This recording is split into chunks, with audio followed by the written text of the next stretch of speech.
here, okay?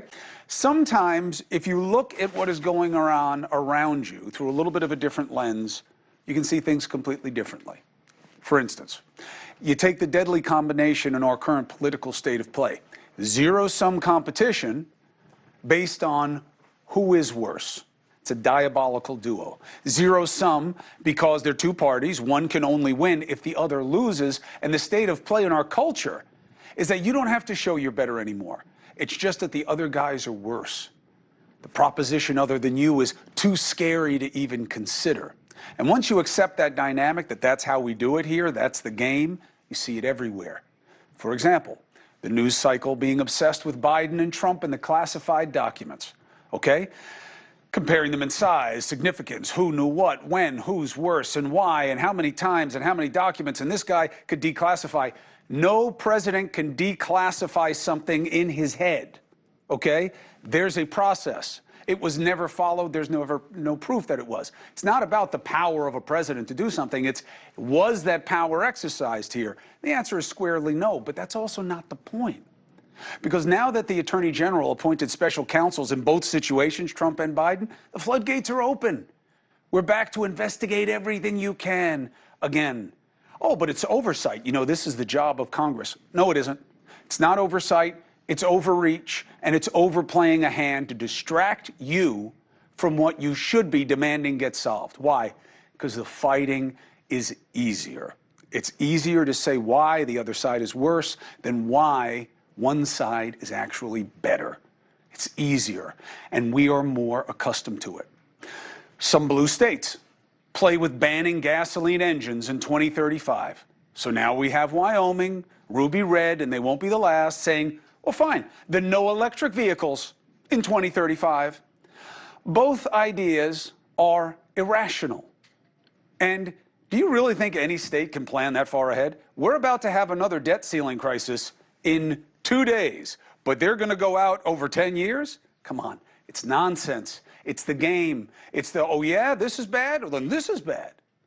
Then comes the coup de grace, the ignoring of the sickness that is Representative George Santos. The right needs the seat. They're only +4 in the House. That's the end of the analysis. Because all that matters is the power. It's not about principle.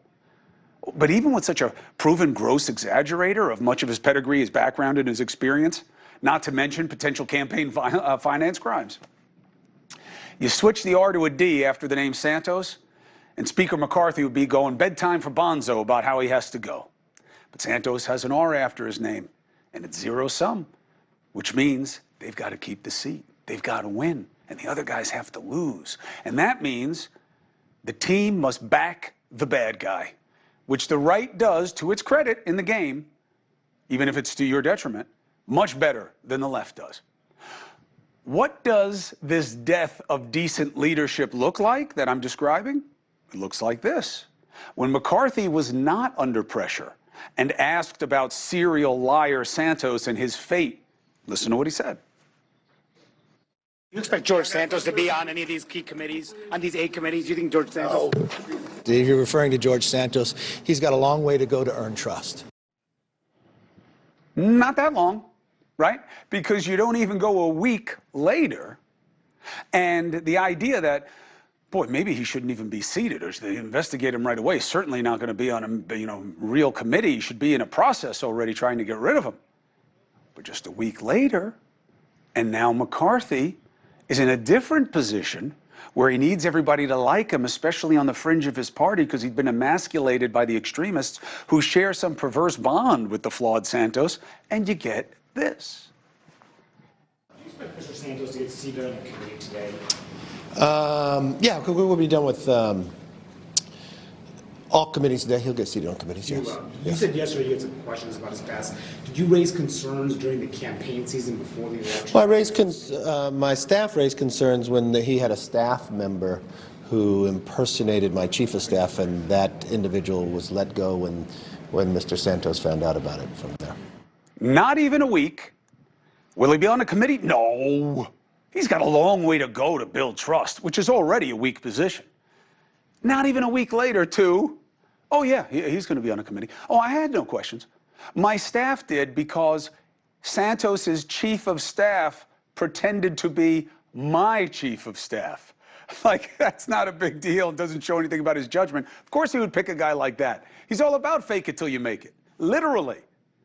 Look, it would be bad enough if this game stayed between the two parties and we could just look at it from afar, remotely, understand it for what it is, and make our choices accordingly.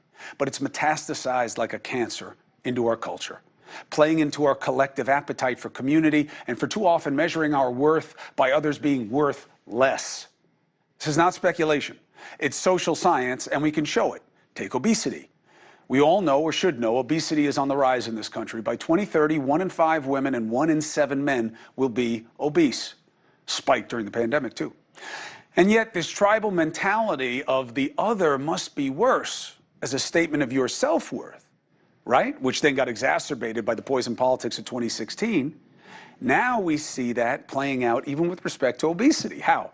This comes from Civic Science, one of my favorites. I love this site. You should check them out. We know we are pack animals, okay? And we know that we align our social selves with our beliefs, our groups, our packs, okay? And we are quick to unfriend now, unfriend anyone who doesn't align with our political beliefs. We're blinded to our true selves. We all know that obesity is on the rise. But look at these charts. Move up so I can see them too. The percentage of people who think they are overweight has fallen 7% at the same time that the number is going up. Why? Because they don't think of themselves anymore honestly. They only see themselves as a function of what they're against and who they oppose. So you ask them the same question but about other people, and the percentage who say they are addicted to their digital devices has fallen 9%. But when they talk about other people, they'll say, oh, yeah, but they all do it. Because we're less self-critical and observant. We don't measure ourselves that way. We're not negative about ourselves. We're negative about the other side because that's zero sum. Well, I may need to lose a few pounds, but I'm not as overweight as that guy. I'm not on my phone as much as that guy. That's the upshot. It's all about who's worse now. Just like our politics. We're continually dividing ourselves to more narrower and uniform groups. Results in having specific negative discourse and an inability to express empathy